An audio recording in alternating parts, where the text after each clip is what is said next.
चलिए आज भौतिक शास्त्र कक्षा 11वीं ठोसों के यांत्रिक गुण पर चर्चा करते हैं 3-4 अंक के प्रश्नों पर। तो पहला प्रश्न है, किसी प्रत्यास्थ तार की एकांक आयतन में स्थितिज ऊर्जा ज्ञात कीजिए। तो इसके लिए व्यंजक स्थापित करना है। तो सबसे पहले प्रत्यास्थ स्थितिज ऊर्जा की परिभाषा समझते हैं। प्रत्यास्थता की सीमा में किसी वस्तु में विकृति उत्पन्न करने में किया गया कार्य प्रत्यास्थ स्थितिज ऊर्जा कहलाता है। माना किसी तार की लंबाई L, परिच्छेद का क्षेत्रफल A है। यदि F बल लगाने पर उसके लंबाई में वृद्धि डेल्टा L हो तो किया गया कार्य बराबर औसत बल गुणे लंबाई में वृद्धि। तो कार्य को लिखते हैं W से। औसत बल का मतलब होता है प्रारंभ में बल 0 रहा होगा, बाद में बल F हो गया, तो दोनों का जोड़ करके 2 का भाग कर देंगे तो ये औसत बल कहलाने लगेगा। इसके बाद यहाँ लंबाई में वृद्धि अर्थात विस्थापन है, तो ये कितना हुआ डेल्टा L। यदि इसको हल करके देखें तो ये बटे का 2 है, इसको अलग कर लिए 1/2, F बचा तो F लिखे और डेल्टा L है तो डेल्टा L लिखे। परिभाषा के अनुसार यह कार्य प्रत्यास्थ स्थितिज ऊर्जा के बराबर होगा। अतः यहाँ पर ये जो W लिखा था उसको U लिख दिए हैं, स्थितिज ऊर्जा को U से दर्शाते हैं। यहाँ बराबर लगा है, बराबर 1/2 F है, F लिख दिए, डेल्टा L है, डेल्टा L लिख दिए। आगे के स्टेप में देखते हैं, A और L का गुणा करना है, A और L का भाग करना है। तो यहाँ एक सूत्र बन गया F/A। तो F/A का मतलब प्रत्यानयन बल बटे क्षेत्रफल, इसका मतलब होता है प्रतिबल। फिर गुणे डेल्टा L/L का मतलब होता है विकृति, और यहाँ पर क्षेत्रफल गुणे लंबाई का मतलब होता है आयतन। तो इस तरह से U बराबर 1/2 गुणे प्रतिबल गुणे विकृति गुणे आयतन। यदि आयतन को एकांक मान लिया जाए अर्थात इसका मान 1 मान लिया जाए तो U बराबर 1/2 गुणे प्रतिबल गुणे विकृति, इस तरह से ये सूत्र होगा। अगले स्टेप में देखते हैं, इसमें हम विकृति का भाग भी करेंगे और विकृति का गुणा भी करेंगे। तो यहाँ ऊपर हमारे पास विकृति था, विकृति का गुणा करेंगे तो विकृति स्क्वायर हो गया और अपॉन में भी विकृति है। तो प्रतिबल बटे विकृति ये तार के लिए होगा तो ये हो जाएगा यंग गुणांक और विकृति का स्क्वायर। तो ये प्रत्यास्थ स्थितिज ऊर्जा का सूत्र हो जाएगा 1/2 गुणे यंग गुणांक गुणे विकृति का स्क्वायर। ये एकांक आयतन में प्रत्यास्थ स्थितिज ऊर्जा है। अब अगले क्वेश्चन में चलते हैं। सिद्ध करिए कि स्टील रबर से अधिक प्रत्यास्थ होता है। तो माना स्टील और रबर की लंबाई और परिच्छेद का क्षेत्रफल समान है, जिनमें समान भार लटकाने पर उनमें लंबाई की वृद्धि डेल्टा LS और डेल्टा LR है। तो यहाँ LS का मतलब होता है स्टील की लंबाई में वृद्धि और R का मतलब है रबर में लंबाई की वृद्धि। तो सबसे पहले स्टील का यंग गुणांक देखते हैं। तो ये सूत्र होता है YS = mgl। YS का मतलब स्टील का यंग गुणांक, ये πr², और यहाँ पर जो डेल्टा है LS लिख दिए हैं क्योंकि ये स्टील के लंबाई में वृद्धि है।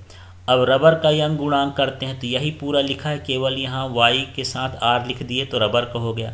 mgl वही रहेगा, mg का मतलब उसमें भार दोनों में समान लटकाया गया है, दोनों की लंबाई भी समान है, दोनों का परिच्छेद का क्षेत्रफल πr² भी समान है। जो अंतर है यहाँ पास है कि यहाँ पर जो उसकी लंबाई है रबर की वो डेल्टा R है।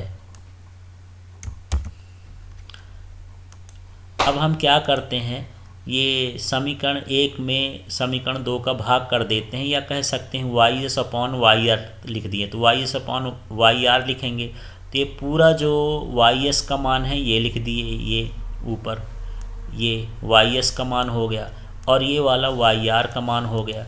यदि इसको हल करेंगे तो mgl कट जाएगा, πr² कट जाएगा, लेकिन ये डेल्टा LR वाला ऊपर और डेल्टा LS वाला नीचे हो जाएगा।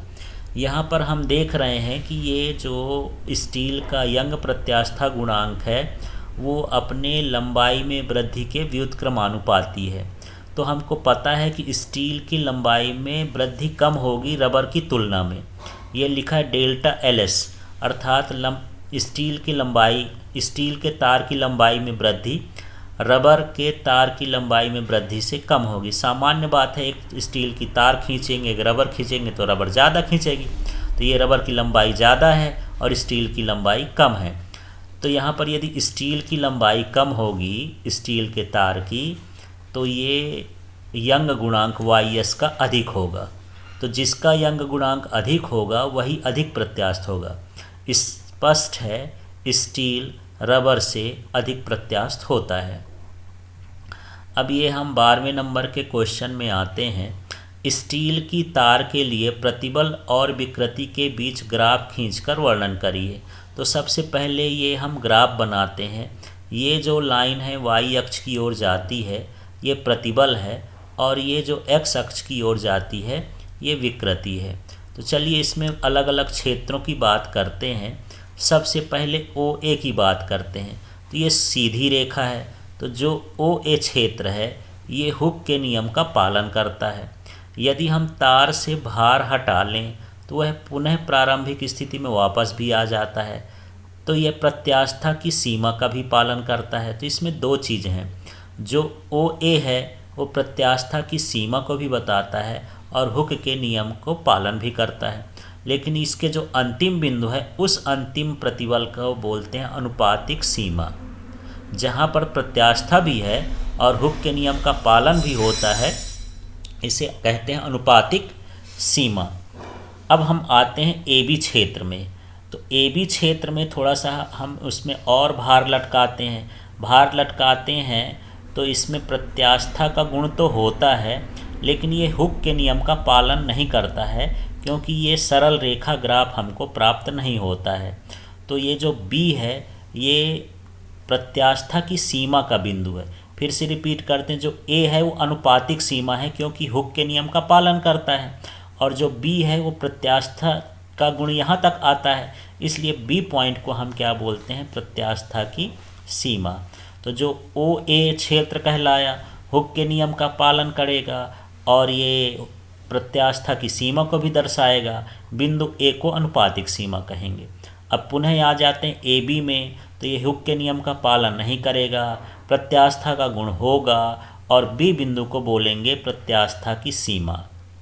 इस तरह से अब यदि हम आगे चलते हैं, ये जो हमारा दूसरा क्षेत्र हो गया ये हो गया BD क्षेत्र। तो BD क्षेत्र में यदि हम अधिक प्रतिबल लगाते हैं तार पर तो इसमें तीव्र वृद्धि होती है, तार की लंबाई में तीव्र वृद्धि होती है, और यदि हम उसमें से भार हटा दें तो वह पुनः पुरानी स्थिति में वापस नहीं आ पाती, कुछ दूर ही वापस आ जाती है और यहाँ से प्लास्टिक आचरण होने लगता है। तो इस तरह से ये जो D बिंदु होता है इसको हम बोलते हैं पराभाव समर्थ। ये पराभाव समर्थ हो गया। यदि इससे DE क्षेत्र की बात करें, इससे अधिक प्रतिबल लगाया जाए तो तार टूट जाती है, और जिस बिंदु पर टूटती है या जिस प्रतिबल के मान पर टूटती है उसे भंजक बिंदु कहते हैं। तो इस तरह से हमको ग्राफ देख करके पूरे क्षेत्रों का वर्णन करना है। एक बार OA क्षेत्र, फिर AB क्षेत्र, फिर BD क्षेत्र, फिर DE क्षेत्र। अब हम आगे बात करते हैं। यहाँ सोने की तार को खींचने पर उसकी लंबाई में 1% की वृद्धि होती है। यदि सोने का यंग मापांक 8 × 10⁻11 न्यूटन मीटर स्क्वायर हो तो प्रतिबल की गणना कीजिए। तो यहाँ हम देख लेते हैं, हमको क्या ज्ञात है। अनुदैर्ध्य विकृति 1%, 1% का मतलब 1/100 अर्थात 0.01। अब हम जानते हैं यंग गुणांक बराबर होता है प्रतिबल बटे अनुदैर्ध्य विकृति। अब हमको यहाँ पर प्रतिबल की गणना करना है प्रश्न के हिसाब से। तो ये लिखेंगे प्रतिबल इधर अनुदैर्ध्य विकृति का गुणा हो जाएगा, तो यंग गुणांक गुणे अनुदैर्ध्य विकृति। यंग गुणांक का मान 8 × 10⁻11 ये क्वेश्चन में ही दिया है, और अनुदैर्ध्य विकृति का मान है 0.01। यदि हम इसमें गुणा कर देंगे तो ये 10⁻−2 हो जाएगा, या तो 10⁻−2 हो जाएगा। तो इसमें 11 में 2 घात कम हो जाएंगे, तो 8 × 10⁻9। धन्यवाद।